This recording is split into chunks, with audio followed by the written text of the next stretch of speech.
उधर से ट्रंप ने एक इशारा किया, फोन उठाया, कहा मोदी जी क्या कर रहे हो?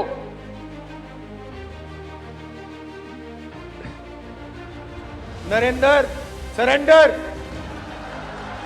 We can say for ourselves is that we have never particularly wanted to ask anyone to mediate. As I said, we have no real difficulty in speaking the same language as the Pakistanis. Rahul Gandhi ने बयान दिया कि PM Modi को Trump का phone आया और Modi surrender के लिए तैयार हो गए। भोपाल में एक जनसभा को संबोधित करते हुए राहुल बोले कि ट्रंप का फोन आया और नरेंद्र सरेंडर हो गए। उनके इस बयान के बाद सियासी हलचल बढ़ गई है। अब इस मामले में शशि थरूर की एंट्री भी हो चुकी है। थरूर ऑपरेशन सिंदूर के तहत भारत के आउटरीच मिशन का नेतृत्व करते हुए फिलहाल अमेरिका में हैं। अब थरूर के बयान को देखें तो उन्होंने राहुल के ठीक विपरीत जाकर अपनी बात रखी है। सरेंडर विवाद पर थरूर ने क्या कहा है, आइए आपको इस वीडियो में बताते हैं। नमस्कार, मेरा नाम है जयदीप और आप देख रहे हैं India.com। कांग्रेस सांसद राहुल गांधी के नरेंद्र सरेंडर वाले बयान पर अब कांग्रेस सांसद शशि थरूर की एंट्री हो चुकी है। शशि थरूर ऑपरेशन सिंदूर पर भारत के आउटरीच मिशन का नेतृत्व कर रहे हैं। थरूर अपनी टीम के साथ इस वक्त अमेरिका के वाशिंगटन डीसी में हैं। इस दौरान शशि थरूर ने एक प्रेस कॉन्फ्रेंस में राहुल गांधी के बयान पर अपनी प्रतिक्रिया दी है। थरूर से एक पत्रकार ने पूछा कि भारत पाकिस्तान के बीच हालिया संघर्ष के दौरान ट्रंप की कथित मध्यस्थता की कोशिशों का मुद्दा लगातार उठ रहा है। पत्रकार ने कहा कि यह एक ऐसा सवाल है जिस पर आपकी पार्टी लगातार प्रश्न खड़ा कर रही है। कल ही आपकी पार्टी के नेता राहुल गांधी ने कहा कि पीएम मोदी ने ट्रंप के सामने सरेंडर कर दिया। थरूर ने इसका जवाब देते हुए कहा कि हम अमेरिका के राष्ट्रपति पद का सम्मान करते हैं, लेकिन हम अपने बारे में एक बात कह सकते हैं कि हमने सीज फायर के लिए किसी से कहा नहीं, क्योंकि हमें किसी तीसरे देश की जरूरत नहीं थी। आइए आपको उनका यह बयान भी सुनाते हैं।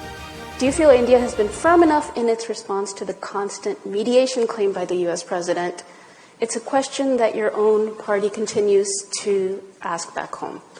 Just yesterday, the leader of your party, Rahul Gandhi, said Modi surrendered to President Trump. Sorry, what was the last one there? That Modi surrendered to President Trump. Look, all I can say is that we have enormous respect for the American presidency and the American president.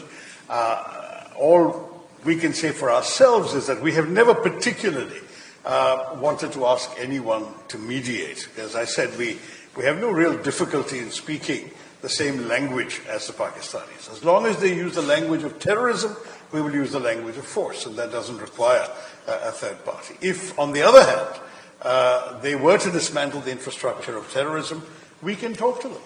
If they take serious actions to show that they want to restore normal relationships with us, we can certainly talk to them again without needing an intermediary. Rahul Gandhi 3 जून को भोपाल में थे। उन्होंने वहां party कार्यकर्ताओं को संबोधित करते हुए कहा था कि मैं बीजेपी और आरएसएस वालों को अच्छे से जान गया हूं, इनको थोड़ा सा दबाओ तो डर कर भाग जाते हैं। राहुल ने कहा कि ट्रंप ने फोन किया और मोदी जी सीज फायर के लिए तैयार हो गए। आइए आपको उनका बयान भी सुनाते हैं। जैसे उधर से ट्रंप ने एक इशारा किया, फोन उठाया, कहा मोदी जी क्या कर रहे हो?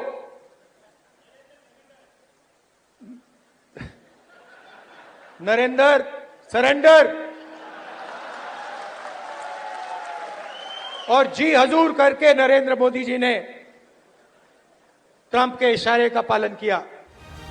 भारत और पाक शांति के बाद से ही ट्रंप लगातार सीज फायर क्रेडिट लेने की कोशिश में लगे हुए हैं। हालांकि भारत ने यह साफ किया है कि यह सीज फायर दोनों देशों के बीच सहमति से हुआ। इसी को लेकर विपक्षी पार्टियां भी मोदी सरकार पर लगातार हमलावर हैं, जिसके बाद राहुल गांधी ने यह बयान दिया था। उनके इस बयान पर आपका क्या कहना है और शशि थरूर के इस प्रतिक्रिया पर भी आपका क्या कहना है, कमेंट बॉक्स में हमें जरूर बताएं। देश और दुनिया की तमाम खबरों के लिए देखते रहिए India.com।